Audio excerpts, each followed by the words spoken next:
Hello, welcome to the tennis. I am Xavier Muhlebach. I am not John Hoovenars, filling in for our favourite little host. He's off, and I'll explain why in a moment. Rain in the desert as players combat the elements as well as their opponents at Indian Wells. We've got all the latest from our reporters on the ground in tennis paradise. Andreeva on a tear. We look into the 17-year-old's rise to stardom as she vies to go back-to-back in WTA 1000 events. And future star Emerson Jones joins us for a chat about her upcoming Orange Girl duties at next month's Billie Jean King Cup in Queensland. It's going to be amazing. As I said, my name's Xavier. I'll be your cruise director of this ship of fools for the next couple of weeks as John is off on parental leave. He's welcomed a little baby girl. It's pretty exciting. Fabulous. It is exciting. So I've got some stats here. Liani Hoovenars, which I did some research.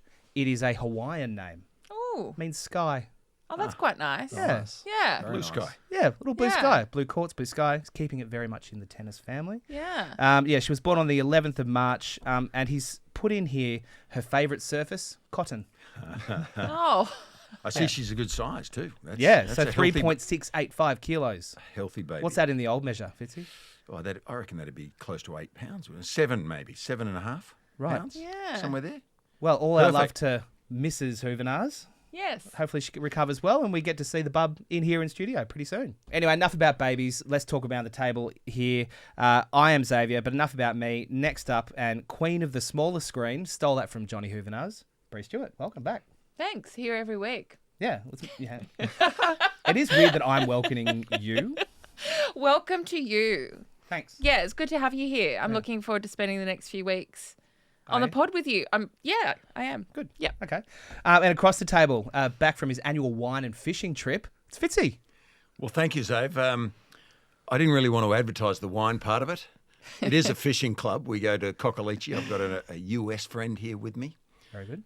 Bob Radcliffe, and we join a group of Aussie sportsmen and others, a few farmers, a few local farmers. We have a great time. Eat a lot of oysters at Coffin Bay. I love that. Yeah, I that love sounds great. oysters. Yes. It sounds amazing. Especially Coffin Bay oysters. Coffin Bay oysters, Yeah. yeah. Did you get in the waders and shuck a few? No, I don't shuck them, but some of the guys do. I tend to eat them. Yeah, I'd have- be with you. I have been Yeah. known to pop a cork or two. Very good. Yeah. But we have a great time. It's a great relief to get especially after the Aussie Open. It's intense. We all know that, and great, exciting. But it's a nice, relaxed way to recover. Sounds great. I do find that whenever a group of men aged 45 and up have a club, it usually involves booze. So Yeah. don't hide it. There's a embrace little it. bit of red wine and a touch of white, but we're not overly, we're overly silly about it. That's good. You look bright-eyed and bushy-tailed, so well done. Great to see you again. And, of course, the newly appointed WTA Tour coach, Luke Saville, Mr. Dasher himself. That's wanna still clap. all right. Round of applause. I want to clap. Yeah. Nah, that's still sinking in a little bit, the Yeah. coaching side of it. But great to be here. Thanks for having me again, guys. Well, if you're here, who's taking care of Tofu? We have Dash's mum living with us here in Melbourne, and he's probably gone for his 10-minute walk this morning. Probably having his sort of mid-morning nap right now, and he'll just keep sleeping till about 7 p.m. to his next walk. He's To quite be a- the Saville's dog, isn't What that? white tofu? goals? That was Dash's Favourite food? idea. No, she's her favourite food is agadashi tofu. My heart rate was Oh, going wow. up. The mere mention of a dog caused Bree's heart rate to skyrocket. Carmen, sorry. For those who aren't sure which pooch we're talking about, jump on Dash's Instagram. Tofu features relatively And heavily TikTok. on so, and Yeah. TikTok, for sure. Yeah. Yep, and the odd video of me just shaking my head in disgust. That's right. That's your lot in life now. Well, great to have you back, Luke. Thank you. And on to some sad news now. Fred Stolle, bit of a legend of Australian tennis, global tennis. We lost him late last week. Fitzy. Yeah, very, very much a legend. One of the great players in our greatest era. He'll be a huge loss. Is a huge loss. And what a character and personality Fred was. We all looked up to him. If you were in a generation following that 60s generation, he was one of the players that you looked up to. Number one in the world in the amateur days. He won 2 major singles titles. He won 10 major doubles titles. I think 7 mixed doubles titles. And he played in 3 consecutive winning Davis Cup teams. He made the Wimbledon final 3 years in a row. He lost to Chuck McKinley in '63, and then the great Roy Emerson, his great mate and doubles partner in the next 2, 64, 65. And of course, he's Sandon Stolly's father, who we know so well in tennis in Australia these days. He works in Adelaide with the academy there and was a top 50 player himself. It's just a family that will forever be, I think, etched in our memories as a tennis family, one of the most prominent and preeminent families we've ever had. Sandon and Fred, I believe, were the first two father-sons to play Davis Cup for this country. There's only been one other, I believe, and that is Sid Ball and Karsten Ball. Wow. So they hold a special place, the Stollys, and Fred's they valeed to Fred yesterday in a beautiful environment in Palm Springs, where he'd moved to from Florida, and had a lot of tennis personalities, including Rod Laver, Billie Jean King. That's amazing. Roy Emerson was online watching. It's a sad week, but a celebration of a life that was right up there with the best players Australia has ever produced. Yeah, that global outpouring for Fred has been quite noticeable. Not everyone in the tennis community might have been familiar with Fred, especially the younger fans. No. But he really is mentioned in the same breath as, other recent names that we've lost, and some that are still around. Absolutely. In the same breath, at the same top echelon of the sport, and had an amazing broadcasting career too. Let's not forget that. He was memorable in the broadcasting booth, and for decades worked with John Newcombe, Tony Trabert, and Mark Woodford did a lot with him in recent years, and he was a mentor to so many. He's a big loss, and I never heard one person in my tennis life speak badly of Fred Stolle, not one. And that's a rare thing to find these days. I hear he had a wicked sense of humour as well, right? Wicked. Yeah. Wicked. A little bit naughty, which I sort of liked a lot, there was a tiny bit of bawdiness there, but he was clever and he delivered a line well, so well. He was a funny guy, and he encompassed, when he walked into a room, he brought the level of camaraderie up every time. Oh. Yeah, well, it sounds like on the court, off the court, behind the mic, he will be greatly missed and fondly remembered. He will. Alrighty, well, on to Indian Wells. We're into week 2 now, day 8 of the Sunshine Slam, as I like to call it, and just made it up on the fly then. The Coachella of tennis. That is what it's called. Oh, is it? Yeah. I thought I just coined it, Brie. Yeah, the Coachella of tennis, that's new. That's new. Yeah, there Cool. you go. It's a festival without the music, a little bit. You can eat Nobu courtside, that's not bad. But as we know from last week, our good friends Daniela, Hantuchova and Duncan, McKenzie-McHarg have been loving their time in tennis paradise. Let's hear what's been happening around the courts and on the golf course. Thanks, team. We're back in tennis paradise with two-time Indian Wells champion Daniela Hantuchova. Daniela, so great to see you once again. Hey, let's first talk about the women's side, because the big guns, they're looking really good so far, aren't they? World number 1 Aryna Sabalenka, she's through, as is the defending champion Iga Swiatek, Coco Gauff and Madison Keys. Who do you like out of the best of them so far? I thought you were going to say, let's talk first about the golf. I mean, that's what I was ready for. I mean, we are I in was the going to leave tennis that to the paradise, end, but it's okay. All right. No, let's stick with the tennis for now. I'm still loving my pick, Sabalenka, playing incredible tennis, being so relaxed. She's going for it big time. That's what you need to do here in desert. But let's not forget Mirra Andreeva. Yeah, I was going to ask about that later, but let's talk about Mirra. Yeah, we have to talk about her. Last night. Yeah. And she seems like she's in her own bubble. Yeah. And I kind of can relate to that feeling, when you start to play good in this tournament and you start to feel like, hold on a second, I'm playing very good tennis, and why shouldn't I win this tournament, especially given how well she played in Dubai, similar conditions. So I'm starting to be a little bit nervous about my pick about Aryna Sabalenka. So Mirra would be the one right behind her for me. Absolutely, and Mirra did actually beat her at Roland Garros. I just want to talk to you about Mirra, because she seems to be getting better and better with every single match that she plays. I think Conchita Martinez has so much to do with it. And you know what? I think the turning point for them was that match in Melbourne, where she kind of didn't really show up in her match against Sabalenka. Her attitude was not that great, and I saw Conchi right away after that match in the locker room, and she was not happy. And sometimes you need to have the tough talk with your player, and when it comes from someone as experienced as Conchi, I think that's where Mirra kind of woke up and realized that she's got a game, but now her attitude is there as well, and she has so much. So many different ways how she can win matches, and that's why she's so fun to watch. I'm liking her slice backhands now, a few drop shots on the forehand side as well. So she's becoming, just like Carlos, a very quick student of the game, and almost the full package by now, which is crazy at her age. When we spoke last week, you said you're about to head out on court to sort of test out the new conditions here at Indian Wells. What did you make of the speed of the courts? I have to say they're pretty similar to previous years. Yeah. I did not feel, at my little slow speed, I did not feel much of a difference. The bounce is still very high, but let's not forget the conditions. They've been changing so much, and kudos to the players because they had to deal with a lot of things, even the rain. First time ever I opened my umbrella in the desert in 25 years. Wow. Not as much wind, I feel like, the last couple of days, but it's been chilly, as you can tell. It's going to be even colder, I believe, tomorrow. Okay. So again, it depends so much on the schedule, which time of the day you get to play and what conditions kind of fit your game the best. And sometimes you need that. Sometimes you need a little bit of luck to, play in the time you prefer to and kind of squeeze through the draw. On the men's side, some big-name casualties in week one. Top seed Alexander Zverev, Novak Djokovic, Casper Ruud, Andrei Rublev, all out of the tournament. But Alex de Minaur is making his way quietly through the draw, isn't he? Yes, I'm so happy for Alex. And again, we go to his fighting spirits. That's what you need here because the conditions change so much. And as you said, so many favorites already out of the tournament. You have to be really strong mentally to accept that most of the time you are not going to feel the ball great because it bounces high, it's very lively, it's hard to control, the wind, the cold during the night sessions. And I think for this, Alex has got the best mentality. He always goes the same about his business. That's why I admire him so much. He never complains about anything and just focuses on what he has to do out there on the court. And that's why he's still in the draw.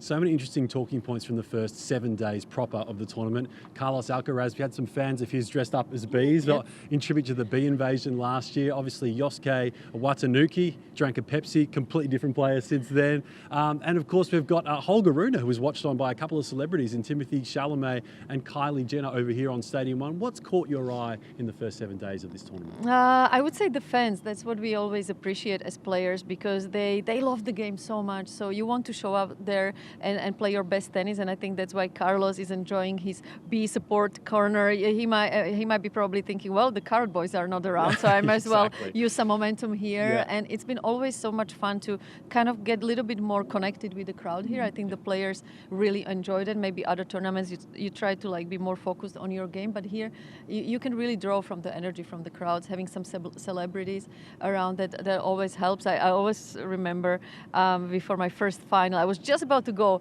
out to the court, and I caught my eye on the screen, and Matthew Perry was there. No way. And I was such a huge fan of Friends, so I almost I was shaking by the time I got to the court. So sometimes it can be a little bit intimidating, but at the same time it can give you a lot of energy because you want to kind of perform even better, if I can say that. We should always play the same, but when you've got someone in the box that you kind of admire, it's always a cool thing. Yeah, we are just 2 hours down the highway from Los Angeles. So who are you picking on the men's side now with Sasha out of the tournament? Do you think Carlos is kind of in the box seat to do a three-peat? I think so. Yeah. He's won, 12 matches in a row here, so obviously he's feeling confident. Spoke to him the other day, he's playing a lot of golf, so I think that also helps to kind of keep him relaxed. And it seems like he's doing all the right things, not playing necessarily his best tennis yet, but as we've seen in the last two years, he always gets better at the end of the tournament, so I wouldn't be worried about that. I am worried about my women's pick, just because how... Do you want to change it now? Or? No, I'm sticking to whatever I go for before the tournament, but I'm just loving the level of tennis. Let's not forget Svitolina as well. Yeah, of course. She's playing great. Belinda Bencic, who I'm super happy for. So amazing stories on both sides, but I'm still sticking to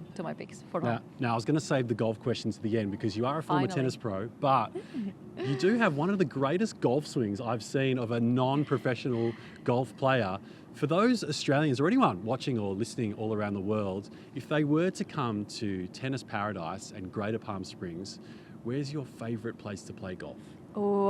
That's a tough one because there are just so many. You look left and right. I believe there are 150 golf courses at least. It's insane, I have to say I've been very, very spoiled. I've been staying with my incredible friends at Bighorn Golf, which is probably one of the most special golf courses you find in America. Really? Overall. There is obviously Madison, Porcupine. There are some very, very special ones. So this is the time of the year when we get really spoiled. and look forward to it. I wouldn't say my swing is that great, just in case Ash Barty is watching. But I'm getting I think there. It rivals Ash. I'm training hard so that one day I can have that match against her, which would be awesome. But I saw her swing, so yeah, I've got a lot of work to do still.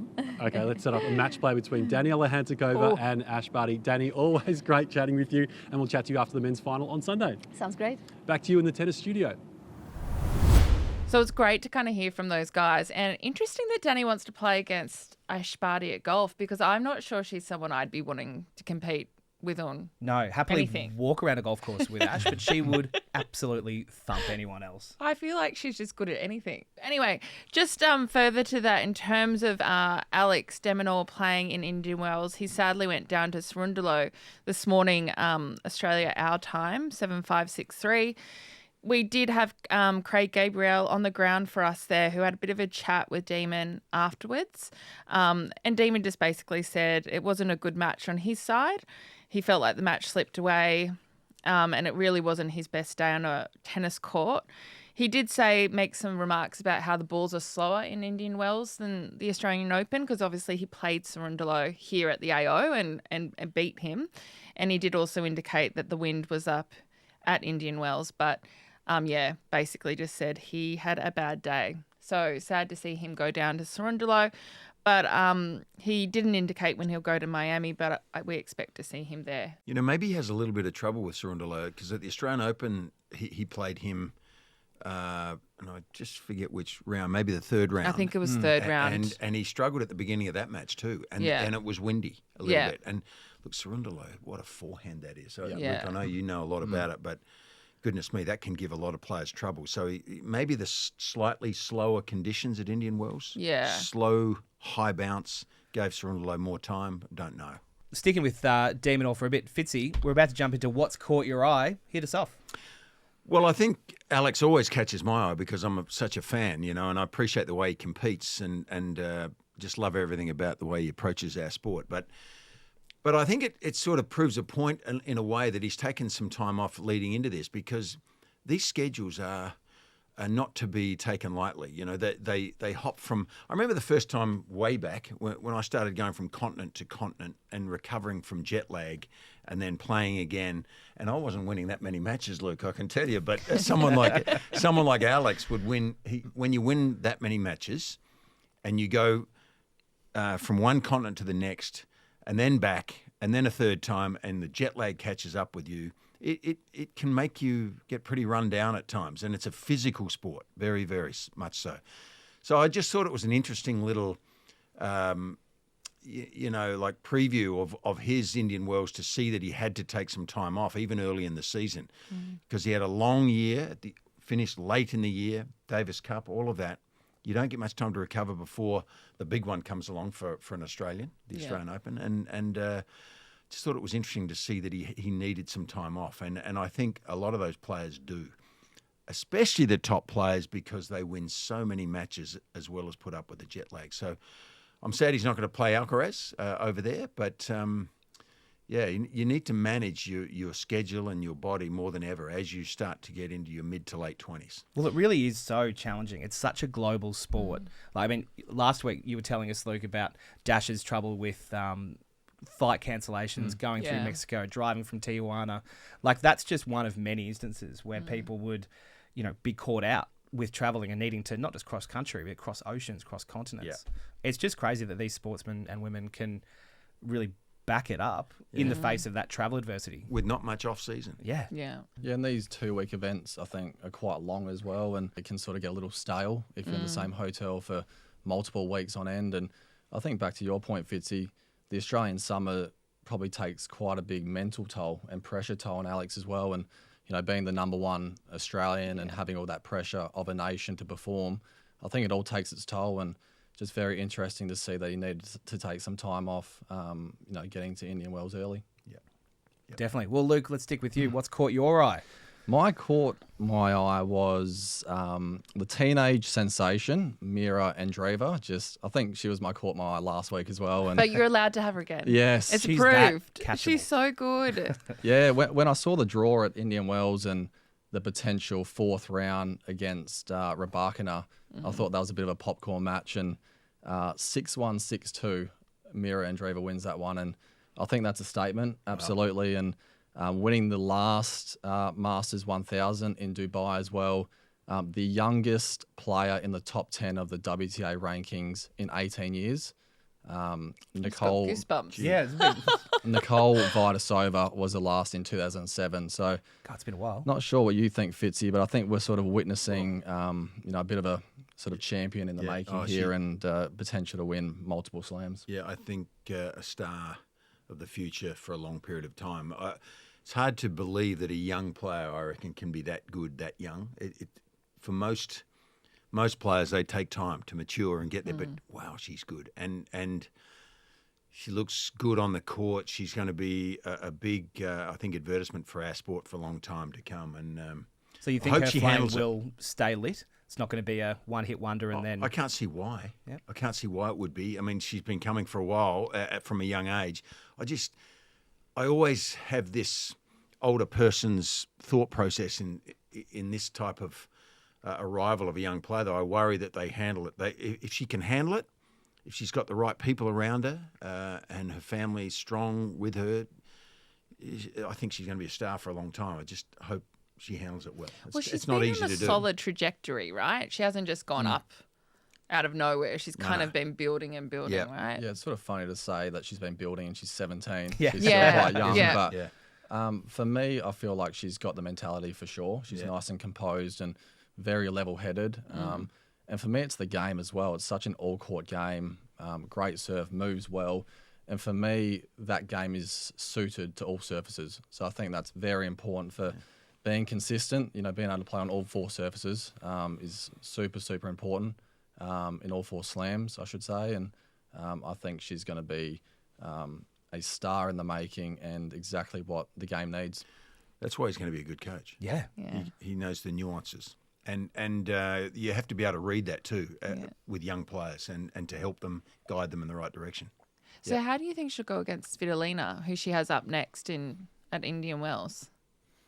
Yeah, I think it's, again, another challenge, and she's facing all these challenges, very early in her career. I think Aryna Svitolina is such a seasoned professional player, great player, and been through her ups and downs as well. And I think they play quite similar. There's going to be some long rallies there.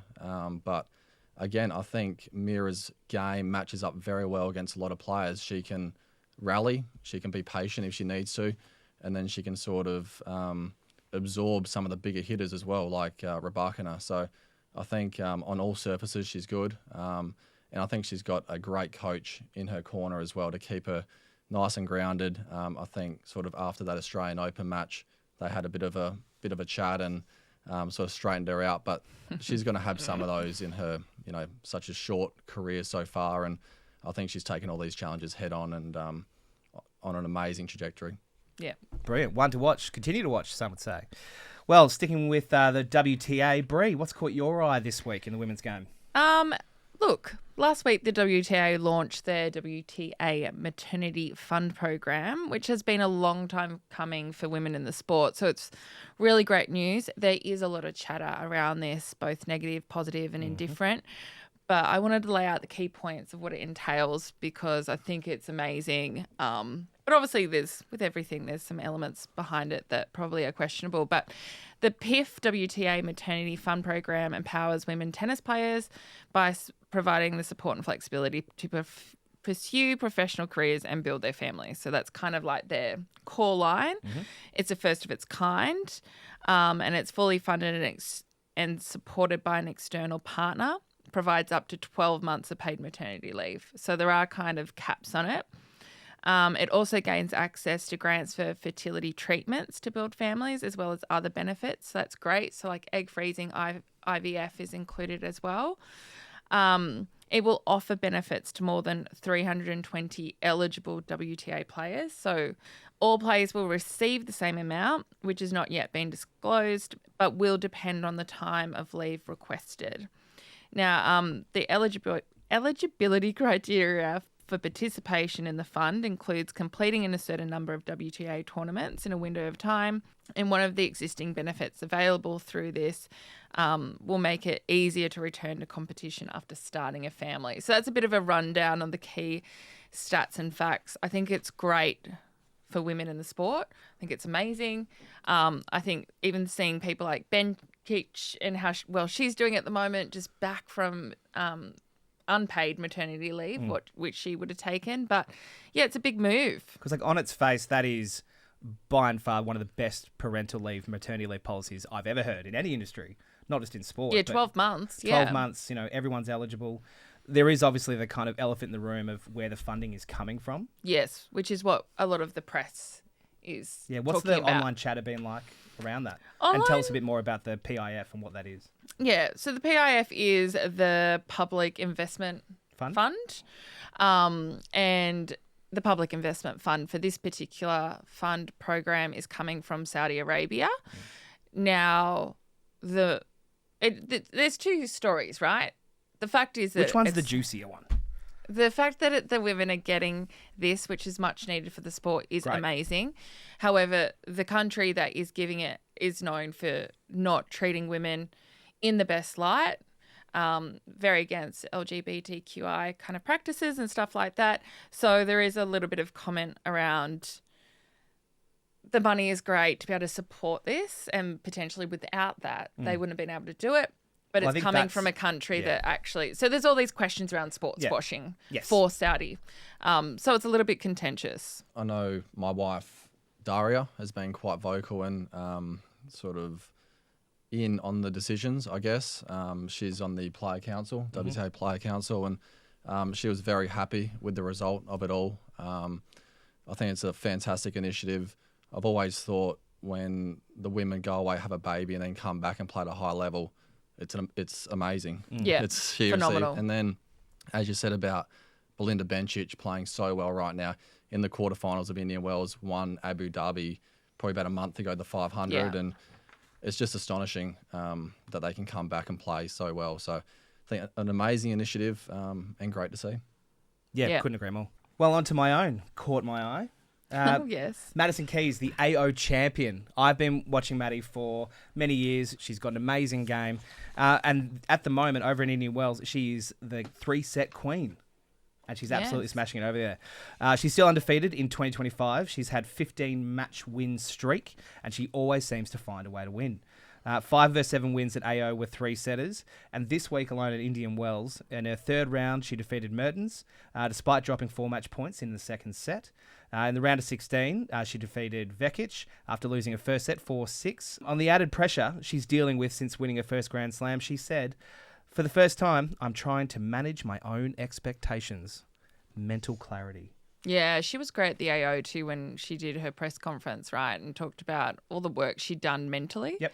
It's great to see her starting to actually fulfil that potential that's been there for a long time. And I think if you go back and watch the women's final at the Australian Open this year, it's one of the truest examples of partnership between player and coach I think I've seen in a long time. Is that because they're married? It does help that they're married. There's hope for you yet, Luke. Go and coach that wife of yours. Exactly. But you watch It's the fraught with a bit of interaction. danger, by the way. Every little bit of strategy that he would give to her, you could see her taking it in, digesting it, and then putting it in action. So jump on the AO YouTube channel, Luke. You can watch that final back. A few tips for you. He's just put a whole lot of pressure on me. Bjorn, In every sense. I know He's probably him. a good cook too, so I come know on. him quite well, and I messaged him after that. I said, "Damn it, why'd you do that?" But great to see a combination work like that, and as you said, gives me hope. You saw a lot of the positive stuff. Her listening to Bjorn. You didn't see the negative stuff or the. Oh, don't tell me there was some of that. Go on. No. I'm probably more talking from my own experience. But no, it's great to see, and I think she said in the past she'd been getting in those winning positions and just not committing to her brand of tennis. I think, in her words, it was playing on her own terms in those moments when the pressure was on. So it was just great to see that she was able to do that. The other one I wanted to call out was Bencic defeating Goff, which I think is probably worthy. And I know you touched on it before, but defeating her 3-6, 6-3, 6-4. Like because Coco's kind of got quite a bit of history there at Indian Wells. Something guys on this side of the table will never know how difficult that is to have a baby. Yeah. And come back like that. It's impressive. And I take my hat off to her. Amazing. I didn't expect that when I saw it. Yeah. Good for her. Yeah, it's great. Sad for Goff. That's all right. Good for the baby. Yeah, something to talk about. I was there. There's also a shout out to Coco Goff, whose birthday it is today. 21. Yeah. That's 21. It? That's all? Yeah. Just a baby yourself. Whiz. Yeah. How scary is that? I don't want to look at myself in the mirror again today. You know? When was your 21st, Fitzy? It was last century, I can tell you that. Yeah. We assumed. Thank you. Thanks for that little bit of No worries. confidence Well, there. moving on up and moving on across, it's part 2 of the Sunshine Double, the Miami 1000 ATP and WTA events, kicking off next week. A number of Aussie women have been arriving early in Miami for a training block ahead of their respective qualies and main draws. Welcome to Miami. Every time I hear Miami, I hear that song. Yeah, Okay, it's at continue, the, Luke. Yeah, let's crack on with that one. There's a bit of Don Johnson in Luke's Oh, album. Now, he absolutely. doesn't know who Don Johnson is, probably. I pick Think blue movie suit, star, mate. Think roll movie Oh, up wow. the sleeves of the suit jacket. Okay. Yeah, All right. getting your I'll Gran get 'em up a bit Camaro. higher then. star. You were last century too, were you? Oh, Zab, I'm a mate? man of every Okay, generation. all right. No, it's it's at the Hard Rock Stadium there in Miami. So the NFL, where the Miami Dolphins play. A bit of an NFL fantasy tragic myself, to be honest. So Perfect. when I played there a few years ago, I was throwing some terrible spirals, trying to be the quarterbacks there. But it's a great tournament. No, you're an Aussie. You've got to be a kicker. Yeah, that's half the Aussies in the NFL I are was bloody kicking kickers, it actually, mostly. But yeah, again, it's the 2-week events, longer this time around, and fantastic time of the year to be there in the summer. And I think I've spoken about this quite a bit, but especially start of the year, we saw the Australian men doing so well. I think we had 8 or 9 in the top 100. But I was really looking at the women, and I felt like we might have had 2 or even 1 at the start of the year.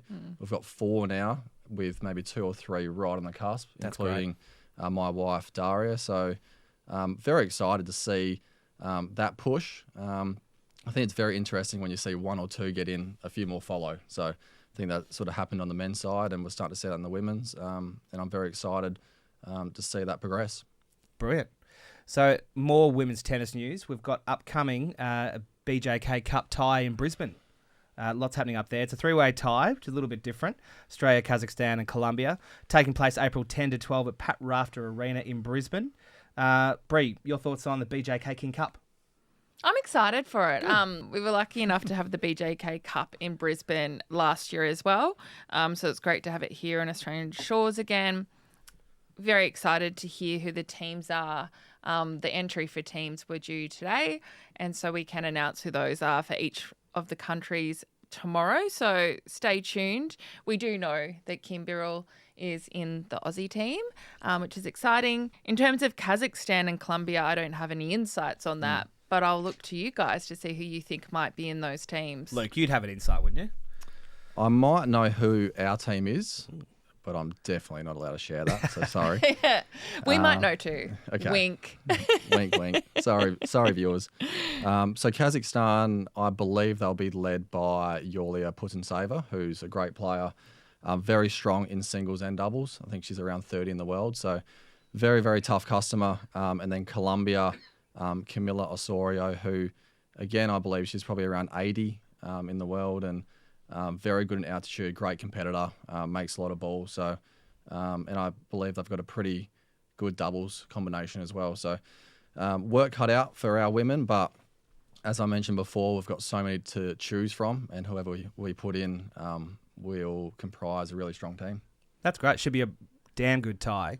I love Pat Rafter Arena, the whole Queensland Tennis Centre there. Really fun environment. Great facility. Yeah, it's like a little baby AO, the whole precinct. So jump online, Ticketmaster, get your tickets, head up there to Queensland. It's going to be a really good tie. Great atmosphere in that little stadium. Yeah. It's a perfect size in so many ways. Not too big. You don't lose any contact. It's Absolutely. feel like you're really in a beautifully structured stadium that provides atmosphere. It's great. Definitely. And just that little gap at the top for a bit of cool breeze in the afternoon. Perfect tennis It's got a good opportunity. name on the roof too. Yeah, good old Paddy. So Great it's weird. name. There's a little grey patch in the middle of the court. They just can't get rid of it. That's where a bird flew past. Yeah. Well, before we go to a break, here's a chat with Vic Rudnikov. She had with Emerson Jones ahead of her upcoming role as Orange Girl at next month's tie. Emerson Jones, welcome to the show. Thank you. Is this your first time on a podcast today? No, I did one in Canberra International and I did that. Awesome. So you're a bit of a pro now. No. Well, we'll make you feel like one by the end of this. Do you listen to any podcasts, or are you more of a music person? I don't really listen to any podcasts. I'm definitely more of a music person, yeah. And do you have like a hype song or something you listen to before a match, or a genre, an artist that kind of gets you in the zone? I like NF, but that's, probably if I'm about to go on court, just a mixture of songs, yeah. I'll have to say you've got a pretty exciting life for a 16-year-old, and you had your first win at WTA level in Adelaide earlier this year. Can you tell me a bit about that experience? Firstly, it was great to get a wild card into my first 500 and WTA. It was really exciting.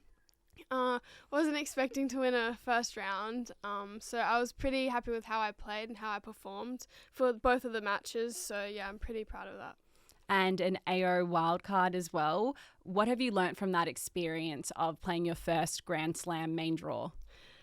I think it was a pretty tough draw to get first round of a Grand Slam, but it's all about the experience, and I think I had a pretty great one playing against one of the top women in the world, so I really enjoyed my experience, yeah.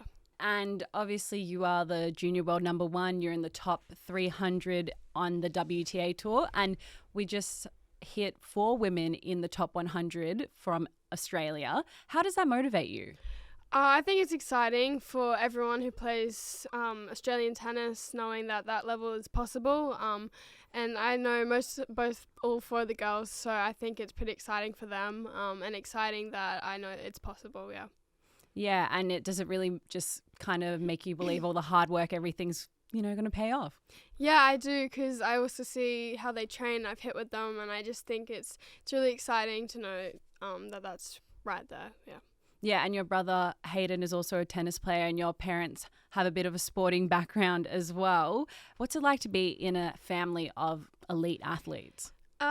I think it's good that my brother plays tennis, because we used to travel a lot together when Hayden was still in juniors. Now it's a bit different because, he's playing men's in another country, and I'm still doing some juniors and women's. So it was really good. But my mum was a really good triathlete, so I think that inspires me because she worked really hard. Yeah, and other than tennis, what do you and Hayden kind of have in common, or what do you two do for fun when you are together? We do board games. He always asks Dad to do board games, and Dad always gets quite annoyed at him because, he's always asking when Dad's busy. So I sometimes step in and amuse him with some board games, and yeah. And what's the go-to board game, and who usually wins? So Hayden and Dad like playing Catan, and I don't really know how to play it, and I don't like it. I've tried once, and I just didn't like it, so I found a board game that both of us would like called Cluedo, and I enjoyed that. That's probably the only one. And who wins normally?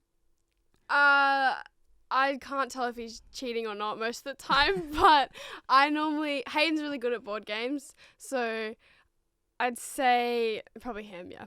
And coming up is the Billie Jean King Cup qualifier in April, and it's been announced you have a very special role there. Can you tell us a bit about what you'll be doing in Brisbane? Well, I got picked for Orange Girl, so that's really exciting. I guess I get to hit with the top women, the girls who are playing on the team, so that's really exciting for me, getting to hit with them and getting to stay with them, going out to dinner, yeah. And obviously we don't know the full team yet, but we've got Kim who's been announced. Do you have much of a relationship with her? Yeah, Kim actually went to my school. Obviously she was way higher grade than me, but yeah, I know Kim because she lives on the Gold Coast too. We sometimes have hits when I'm there and she's there.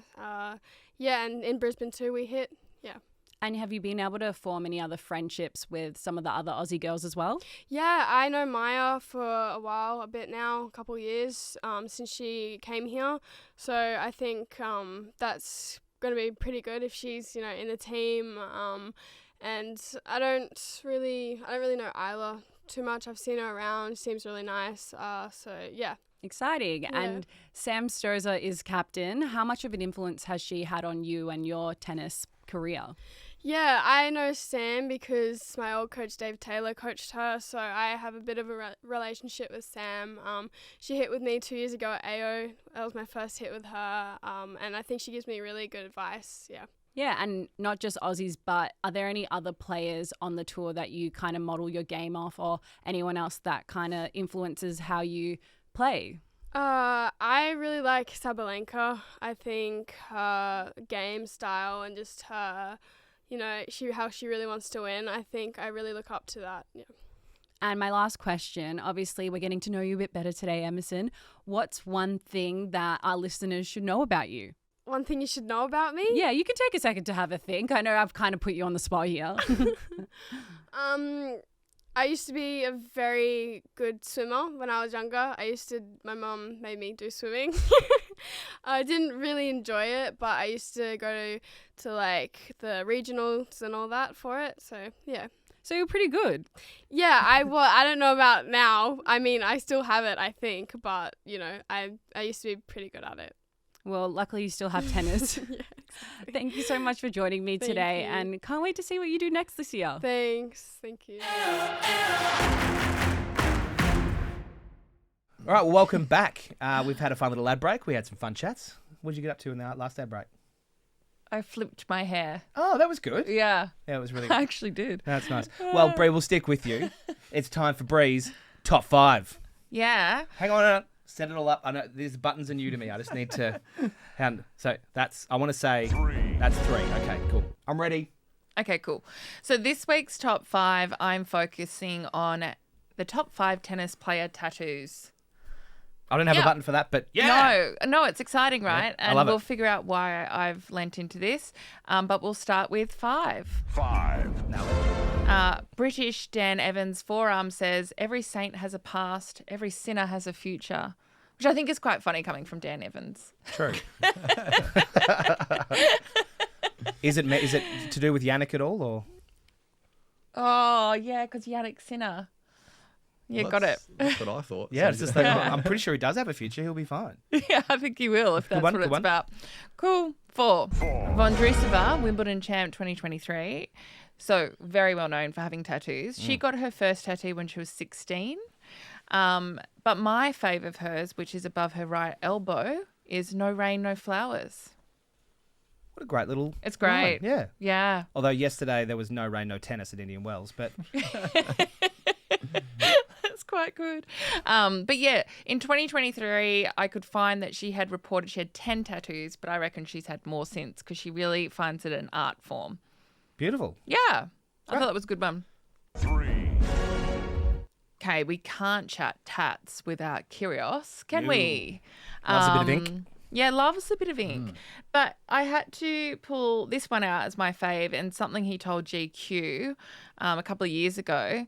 And I'm going to get how I say this wrong, but Blastoise is smack bang in the middle of his chest, I believe, which is his favourite Pokemon.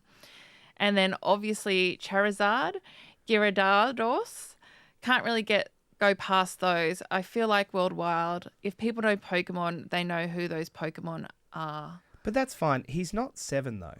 What? No, but he loves Pokemon. That's cool. Buy a Duna cover. Anyway, the fact that he's got Pokemon, I thought it was interesting. Yeah, cool. He'll definitely not regret that on his 84th birthday. He probably won't, to be fair. Sure, the man lives with no regrets. He does it, yeah. Good trouble. Number 2. It'll look good with flabby skin, you know? That's true. But like, it's the Pokemon evolving.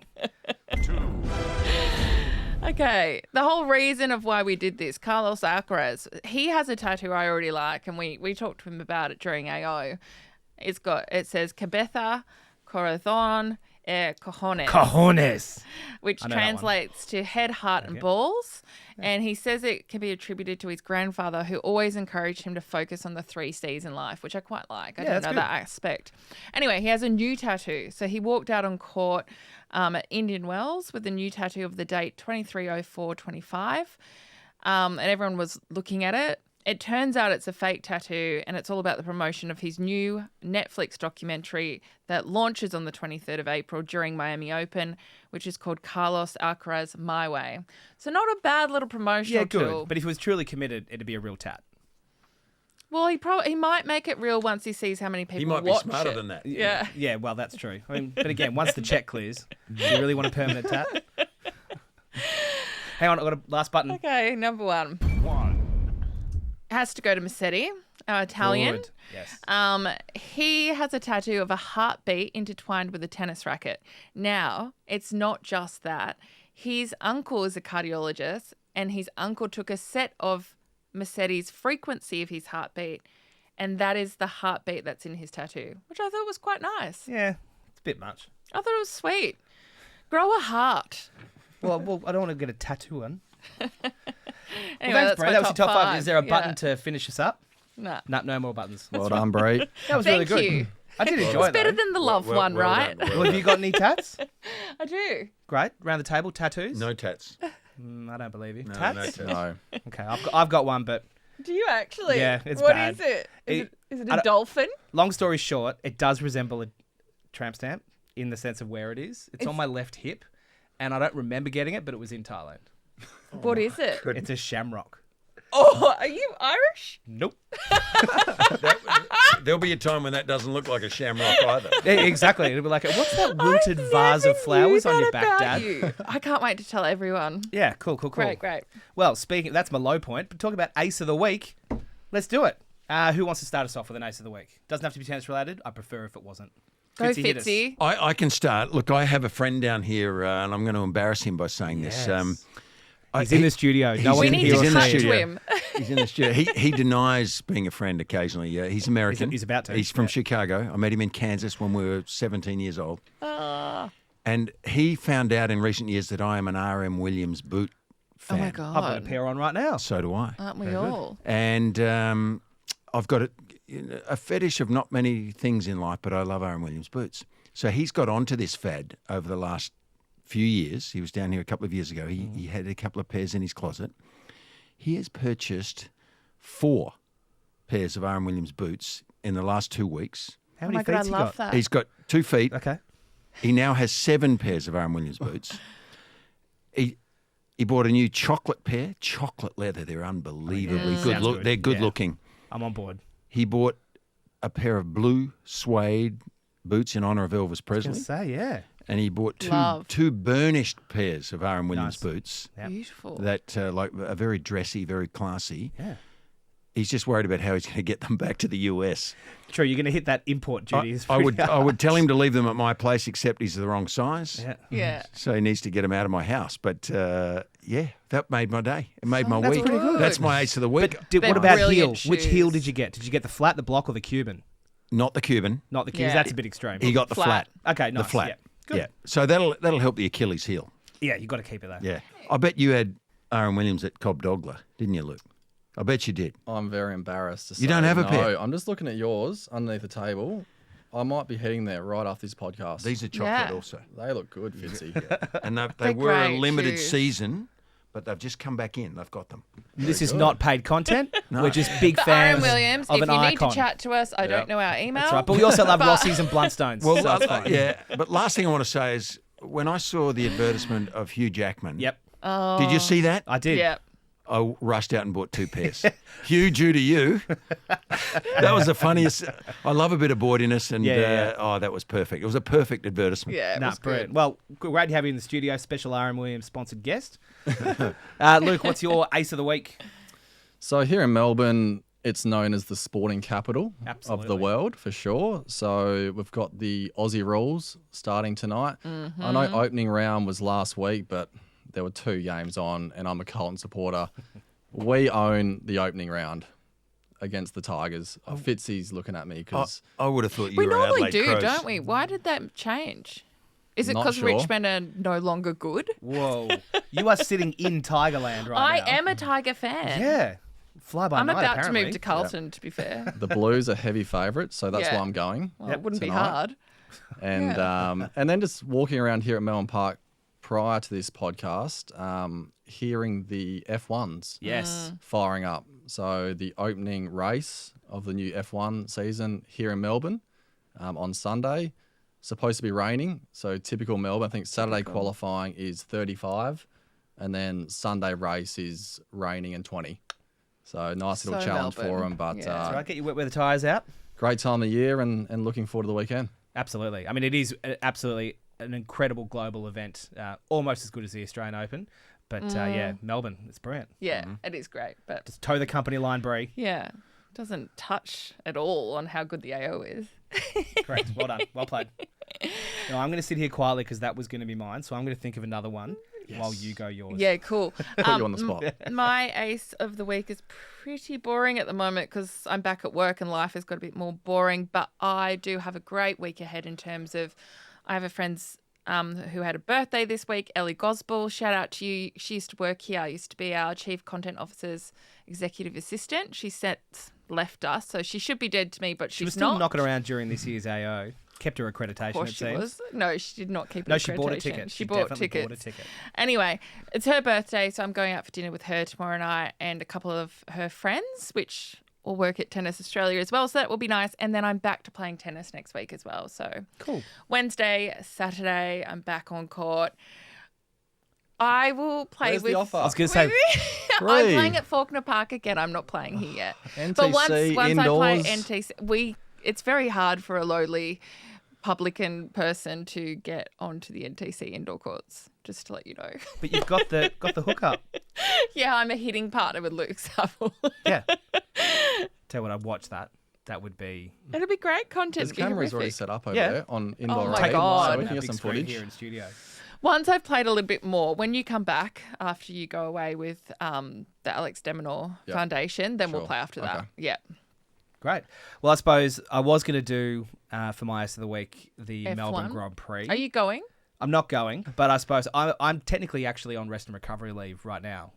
So just annual leave for anyone who works the Australian Open. But I came back in to do the podcast. But on my leave, I've been doing practically nothing. And geez, it's been good. Yeah. It's been really, really nice. I was telling Fitzy before that I hit the driving range at my local golf course earlier this week, and I lost track of how many buckets of balls I went through. My hand, I still can't quite close it fully, but it was just so cathartic. And that's my Ace of the Week. Whacking balls with not a care in the world and not having to walk after them. Just get another bucket. Beautiful. Yeah. Beautiful. I do love Beautiful. a driving range. Good fun. And yeah, it had a bar so too, much fun. so that was... Yeah, the last ball was a bit wonky. Were you but there on your own? Yeah. Drinking and Day hitting- drinking alone while on leave. That is a worry. That's a worry. Oh, dear. Oh, well, mid-strength. Anyway, well, that's the end Yes. of the show. It's been pretty... No, Fitzy wants me to say something. One more thing. I want to say one thing. I just want to pay tribute to Luke Saville. Yes. He's retired. It's the first time I've seen him since he's been retired. This is a kid that can mentor a lot of our young players. He's left a legacy that is something special. He's from South Australia, so I'm naturally a little biased towards Luke. But I want to give you tribute, mate, for what you did for us, what you've done for our sport, And how continue you to do. how you conducted yourself. For me, was the most beautiful thing. And you played Davis Cup. You represented us in Olympic Games. You had a great career, but mate, you left a great legacy. Not everyone, as we all know, can say that about their careers, but you can. So well done. Yeah, congratulations. Thank you, Fitzy. I'm, yeah, as you said, those achievements, but very happy how I conducted myself and left a good legacy for juniors to follow. And, mate, I've looked up to you my whole career as well, and can't say... It's a mutual obsession. I didn't know that. Can't say I ever Should we saw leave, you Brett? play. Sorry, but just, yeah, big fan of yourself, so thank you. This is about you, Luke. It's not. No, I'm going to put it Well right done. back on you. I don't like the See, attention. humble even now. Yeah, he's Passing it modest. straight He's back. modest, and Yeah. that's you know. There's not enough personalities like Luke's in our sport. So I wanted to say that. No, that's great. Good on you. And for anyone who wants to read more about Luke, we have a story, multiple stories on him on tennis.com.au. And also, if you're an Australian Tennis Mag subscriber, there was a big write-up on Luke. I don't know whether you've even read it. I was going to say, he's looking a little in bit, this what's in that month's one? magazine, which I actually read on Tuesday. Yeah, centerfold. I'll It give wasn't you- GQ, was it? No. That's next. Oh, okay. No, the calendar comes out later. No, but I'll give you a copy of the magazine so you can have a read There's as a well. few on our table here, so there's 4. They're- So we need to update that. The Because latest. how old are these? No, they're not that old, but the latest one isn't there. Does it have Cobb Dogler at the top of the, just above you? What a place. Eh? What a name. Population of 300 people on the Murray River in South Australia. Shout out to everyone back home. Sounds picture perfect. Well, ladies and gentlemen, thank you very much for joining us for another edition of The Tennis. I'm Xavier Muhlebach. Stick around and come back next week. We'll be jumping into Miami for the second half of the Sunshine Double. Don't forget you can watch this episode and every other episode of The Tennis on the Australian Open YouTube channel. Jump on there, like and subscribe, hit that bell so you never miss an episode. We've also got full matches, cut-down matches, match highlights, interviews, amazing content on the AO YouTube channel. And that's it from me. It's going to be a blast. Fitzy's got one more. Go Liani Hovenars. Yes. Yeah. Little Liani. Go Liani. Aloha, Liani. Yeah, beautiful. Aloha. We'll have a great week in tennis. We will see you next week. And that's it.